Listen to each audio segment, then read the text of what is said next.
Hi friends, मैं अशोक कुमार मौर्य आप लोगों का द्रोणाचार्य क्लासेस पे स्वागत करता हूं। और आज हम लोग 12th मैथ का जो 1.1 का सलूशन देख रहे थे उसको हम लोग आगे कंटिन्यू करेंगे। हम लोगों ने 13 क्वेश्चन तक देखा था, 13 क्वेश्चन हो गया था। आज 14 क्वेश्चन को हम लोग शुरू करेंगे। और आप लोगों से मेरा ये निवेदन है कि यदि आपने अब तक हमारे चैनल को सब्सक्राइब नहीं किया तो सब्सक्राइब कर लें और बेल आइकन को प्रेस कर लें ताकि आने वाली वीडियो आपको मिलती रहे। ये सेशन बहुत ही बढ़िया और बहुत ही सुंदर होने वाला है। आइए बिल्कुल अच्छे तरीके से हम लोग क्वेश्चन को शुरू करते हैं। क्वेश्चन नंबर 14 क्या कहता है, देखिए क्वेश्चन नंबर 14 के बारे में थोड़ी सी जानकारी लेते हैं हम लोग। कह रहा है मान लीजिए कि एक्स वाई तल में स्थित समस्त रेखाओं का समुच्चय यल है। एक समुच्चय है जिसको दे दिया यल। यल के बराबर लिख रहा है कि एक्स वाई प्लेन में स्थित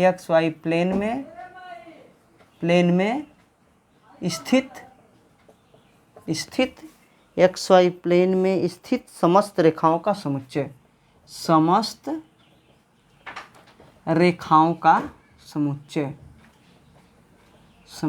ठीक है, ये तो आपका हुआ, या रेखाएं यहाँ लिख दीजिए, समुच्चय तो हो ही गया है, रेखाएं। ठीक है, कोष्ठक को करते हैं बंद। और संबंध आर दे रहा है। आर कह रहा है कि आर बराबर L1, L2। एक ऑर्डर्ड पेयर है L1, L2। L1, L2 जो है वो L1 सच दैट इस प्रकार है कि L1 पैरेलल है L2 के। अब इसको कह रहा है कि सिद्ध कीजिए कि यह दिया गया संबंध तुल्यता संबंध है। सिद्ध क्या करना है? सिद्ध करना है कि यह दिया गया संबंध कौन सा संबंध है? तुल्यता संबंध है। आइए ध्यान से देखिए कि एक्स वाई प्लेन कैसे बनती है। इसी तरीके से बनती है ना, यह एक्स और ये वाई, एक्स वाई प्लेन हो गई। इसमें गुजरने वाली जितनी भी समस्त रेखाएं हैं उनका समुच्चय यल है। और उन रेखाओं में एक रिलेशन दिया गया है कि L1, L2 एक ऑर्डर्ड पेयर है जहां L1 पैरेलल है किसके? L2 के।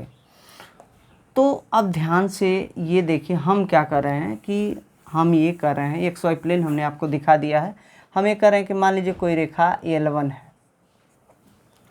यह रेखा L1 है और यह रेखा कोई है L2। तो अभी ध्यान से देखिएगा, L1 L2 के पैरेलल है। L1 पैरेलल है किसके? L2 के। L1 पैरेलल है किसके? L2 के। और तो अब बताइए ध्यान से कि यह रेखा L1 है, यह रेखा L2 है। L1 L2 के पैरेलल है। हम क्या कर रहे हैं कि यदि L1 L2 के पैरेलल है तो क्या स्वतुल्य के लिए देखिएगा, स्वतुल्य के लिए क्या L1 L1 के पैरेलल नहीं होगा क्या? बिल्कुल भी, कोई भी रेखा अपने खुद के पैरेलल होती है। यानी L1 पैरेलल हो गई किसके? L1 के। यानी ये हमको इम्प्लाइज कर देगा कि L1, L1 ये जो एलिमेंट है किसका? R का। एलिमेंट है किसका? R का। अतः स्वतुल्य है। अतः क्या है? स्वतुल्य है। स्वतुल्य नाम से ही पता चल जा रहा है कि जो अपने के बराबर हो, जो खुद अपने के क्या हो? बराबर हो। मतलब L1 यदि किसी से संबंध जो रख रहा है दूसरे अवयव से, वही संबंध यदि वो अपने आप से रखे तो उसे हम कहते हैं कि वह स्वतुल्य है। और L1, L1 element of R। इसी प्रकार क्या हम ये भी तो लिख सकते हैं कि L2, L2 elements of R। अतः स्वतुल्य हो गया। अब आइए हम सिद्ध करते हैं क्या? सममित सिद्ध करते हैं। क्या? सममित कैसे सिद्ध करेंगे? अच्छा बताओ, L1 पैरेलल है L2 के। L1 पैरेलल है किसके? L2 के। तो ये क्या इम्प्लाइज करेगा कि L1, L2 हमारा एलिमेंट हुआ R का। अच्छा ये बताओ, जब L1 L2 के पैरेलल है, L1 किसके पैरेलल है? L2 के। तो L2 भी तो L1 के पैरेलल है, यानी L2 पैरेलल हो गई किसके? L1 के। तो ये हमको क्या बताएगा कि L2, L1 एलिमेंट हुआ R का, अतः सममित है। और यही तो सिद्ध करना होता है हमें सममित में। अतः क्या है? सममित है। अब आइए हम चेक करते हैं क्या? संक्रामक। क्या चेक करते हैं? संक्रामक कैसे चेक करेंगे? संक्रामक को देख लीजिए। अच्छा ये बताइए कि एक रेखा L1 है, एक रेखा L2 है, और एक रेखा मैं और खींच ले रहा हूँ यहीं पे, इसको हम कह दे रहा हूँ L3।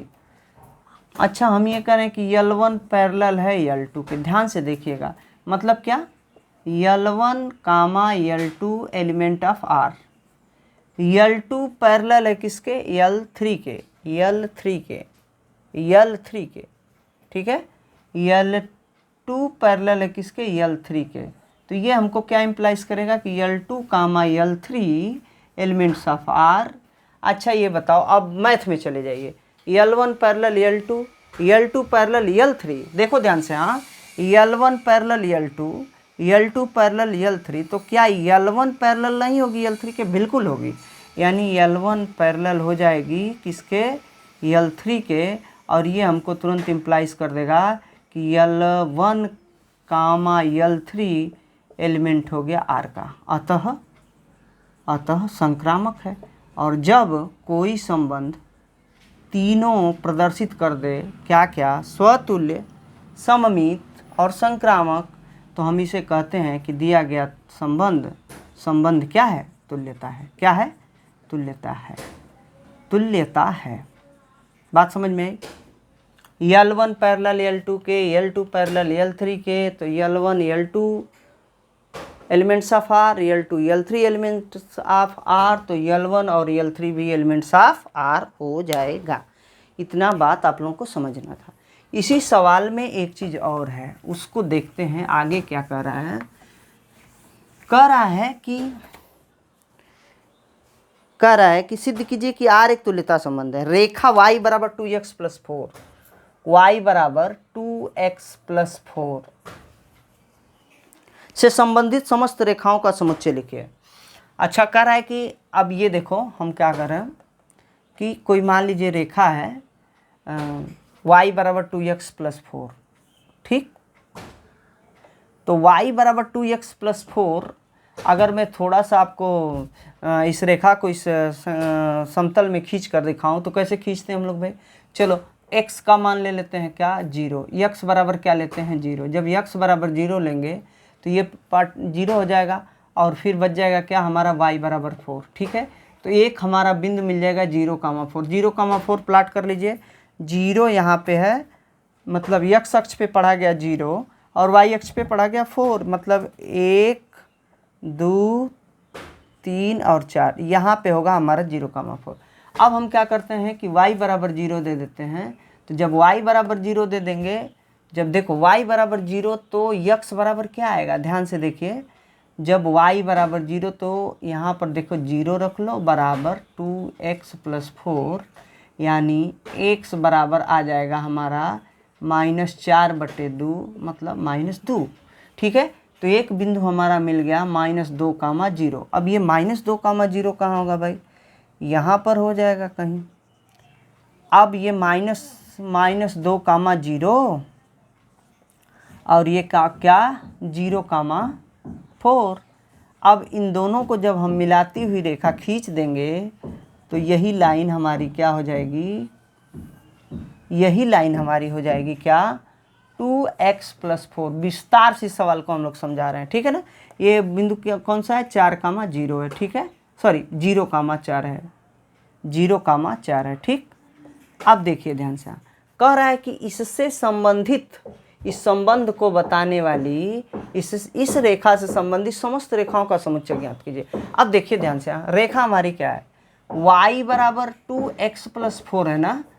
तो देखो अगर पैरेलल रेखाएं होती हैं, ध्यान से समझिएगा, किसी समतल में गुजरने वाली मतलब पैरेलल रेखाएं या समांतर रेखाएं का, समांतर रेखाओं का जो प्रवणता होती है हमेशा सेम होती है। अब क्या आप इस रेखा को देख के बता सकते हैं कि प्रवणता इसकी कितनी होगी, हाँ, क्योंकि आप इसका तुलना कर लीजिए, y बराबर mx+c, y बराबर mx+c, तो हम देखेंगे क्या, m का मान जो हो गया 2। अब ये बताइए हमको कि अब क्या होगा, अब ये होगा कि जितनी भी रेखाएं इसके पैरेलल होंगी सबकी प्रवणता 2 होगी, यानी हम इसको लिख सकते हैं कि इनका समस्त रेखाओं का जो समुच्चय होगा y बराबर 2x+4 से संबंधित समस्त रेखाओं का समुच्चय जो होगा, समुच्चय होगा वो क्या हो जाएगा, वो समुच्चय जो हो जाएगा वो हो जाएगा हमारा कि y बराबर 2x और 4, जो 4 है उसको हटा दीजिए, क्योंकि ये वैल्यू मान लीजिए रेखा ऐसे गुजरी तो यही बदलेगा आपका 4, मतलब c का मान वेरी करेगा, यानी 2x प्लस c लिख देते हैं और यही हमारा हो जाएगा क्या, समस्त रेखाओं का समुच्चय। ये क्वेश्चन नंबर 14 आपका हो गया। ठीक है, चलिए कंप्लीट हुआ क्वेश्चन नंबर 14। अब आते हैं हम लोग किस पे, क्वेश्चन नंबर 15 पे। क्वेश्चन नंबर 15 पे, क्वेश्चन नंबर 15 क्या है देखते हैं। क्वेश्चन नंबर 15 क्या है, 15 15, क्वेश्चन नंबर 15 क्या कर रहा है, कह रहा है कि मान लीजिए कि समुच्चय दे दिया, कोई दे दिया समुच्चय, क्या दिया है, a बराबर 1, 2, 3, 4, ये आपका समुच्चय दिया है। 1, 2, 3, 4 में r एक रिलेशन दे दिया, वो r क्या है आपका, वो r है 1, 2, 1, 2, 2, 2, 1, 1 और 4, 4, 4, 4, 1, 3, 3, 3, 3, 2 द्वारा परिभाषित संबंध r निम्नलिखित में से सही उत्तर बताइए। कर है r स्वतुल्य है। अब इसमें 4 ऑप्शन दिया है, ठीक है, A B C D, निम्नलिखित में से सही उत्तर चुनिए। r स्वतुल्य है तथा सममित है किंतु संक्रामक नहीं है। पहला कह रहा है r स्वतुल्य है, सममित है किंतु संक्रामक नहीं। अब इसको चेक करते हैं। स्वतुल्य के लिए क्या है कि 1, 1, 2, 2, मतलब स्वयं का संबंध स्वयं से, तो 1, 1, 2, 2, 3, 3, 4, 4 स्वतुल्य तो है भाई, ये स्वतुल्य तो है, हम लोग देख लेते हैं, ये स्वतुल्य तो है। ठीक है, अब हम देख लेते हैं क्या सममित के लिए। सममित के लिए क्या हम देखेंगे, स्वतुल्य है, एक लाइन सीधी हुआ स्वतुल्य है। 1, 2 तो 2, 1 होनी चाहिए, और लेकिन देखो 1, 2 तो 2, 1 होना चाहिए ना, इंटरचेंज होना चाहिए। बट हम लिख देते हैं यहाँ पे कि यहाँ पे इसको मतलब विधिवत प्रूफ करने के लिए लिख देते हैं कि इसे लिख दीजिए कि 1, 1, 2, 2, 3, 3, 4, 4, ये सारे एलिमेंट्स हैं किसके, आर के, अतः स्वतुल्य है। स्वतुल्य तो हो गया, स्वतुल्य है। अब आते हैं सममित। सममित के लिए क्या है, 1, 2 है तो 2, 1 होनी चाहिए। अब चेक कर लीजिए कहीं है, नहीं है, तो हम यही लिख देते हैं कि 1, 2 एलिमेंट है आर का, बट ठीक है, 2, 1 एलिमेंट नहीं है आर का, अतः सममित नहीं है, सममित नहीं है। ठीक है, अब स्वतुल्य हो गया, सममित नहीं हुआ। अब हम चेक करते हैं संक्रामक। ध्यान दीजिए, 1, 2 और 2, 2 तो 1, 2 मिला। अब देखिए ध्यान से, 1, 3 तो 3, 3 तो 1, 3 तो 1, 3। अच्छा, अब 1, 3, अब 1, 3, 3, 2 तो 1, 2। देखो 1, 3 और 3, 3 तो 1, 3 तो 1, 3 इसमें है। 1, 3, 1, 3 और 3, 2 तो 1, 2 इसमें है, अतः ये संक्रामक है। संक्रामक है। आप लिख सकते हैं कि यहाँ पे आप लिखिए कि 1, 2, 2, 2 एलिमेंट है आर का। देख लीजिए 1, 2, 2, 2 तो 1, 2 फिर होना चाहिए जो कि है, अतः संक्रामक है, संक्रामक है, संक्रामक है। आप देख लीजिए कि इसमें से कौन सही है भाई। सममित नहीं है, स्वतुल्य है और संक्रामक है। स्वतुल्य है, सममित, ये पहला गलत हो गया, पहला कर रहा है आर स्वतुल्य है, सम्मित है किंतु संक्रामक नहीं है। लेकिन यहाँ पे क्या हमने देखा, स्वतुल्य है, सम्मित नहीं है, संक्रामक है। स्वतुल्य है, संक्रामक है किंतु सम्मित नहीं है, अतः बी सही है। 15वां का बी, 15वां का बी, 1.1 के 15वां का बी सही होना चाहिए बिल्कुल। आप लोग उत्तर भी चेक कर सकते हैं, 15वां का बी। यानी आप लोगों का हम लिख देते हैं, लिख भी दिया हमने क्या, अतः स्वतुल्य है, सम्मित नहीं है और संक्रामक है, जो है वो सही कर लीजिए इसमें से। अब क्वेश्चन नंबर 16 की बात होगी, किसकी होगी, 15 हो गया, अब क्वेश्चन नंबर 16 की बात होगी। ठीक है, आइए क्वेश्चन नंबर 16 देखते हैं। 16 क्या कर रहा है, 16 यह कर रहा है कि मान लीजिए कि समुच्चय यन में, समुच्चय हमारा यन हो गया, यन समझते हैं ना आप लोग, 1, 2, 3, 4, dot dot dot dot dot. ठीक है, तो 1, 2, 3, 4 ये एन हो गया। आर दे दिया हमारा, आर दे दिया, क्या दे दिया, आर बराबर दे दिया कि ए कामा बी एक ऑर्डर्ड पेयर है, जहाँ पे ए बराबर है b-2 के, सच दैट ए बराबर b-2 और b is greater than 6, b is greater than 6। ठीक है, b किसके से ग्रेटर है, 6 से ग्रेटर है, तो निम्नलिखित में से सही उत्तर चुनिए। ठीक है, कि 3, 8। अच्छा, आप बना के देखिए ध्यान से। हाँ, आप बनाते हैं ना, हम लोग क्या करते हैं, a बराबर, आप b 6 से बड़ा रखना है, b इज ग्रेटर देन 6 लिख दिया है, तो अब बताओ a बराबर b-2 जो संबंध है, b हम क्या रखेंगे, b इज ग्रेटर देन 6 से बड़ा रखेंगे। तो जब b आप 7 से बड़ा रखेंगे तो क्या होगा, 6 से बड़ा रखेंगे तो a बराबर क्या होगा, मान लीजिए हम यहाँ पे 6 ना रख के 7 रखते हैं, तो 7 - 2, a बराबर कितना आ जाएगा, 5। यानी आपने b का मान 7 रखा है, a का मान 5 मिला है, तो हम कह सकते हैं 5, 7। ठीक है, अच्छा 5, 7। ठीक, इसी में से चेक करना है, तो ध्यान से देखिए कि 4, इसमें 4 ऑप्शन भी दिया, 4, 8, एक बार b का मान 4 रखा है, फिर 8 रखा है, फिर 8 रखा है, फिर 7 रखा है। तो 7 रखने पे क्या मिल रहा है हमें, b का मान 7 रखने पे 5, 7 मिल रहा है, तो ये तो d वाला वैसे ही गलत हो गया।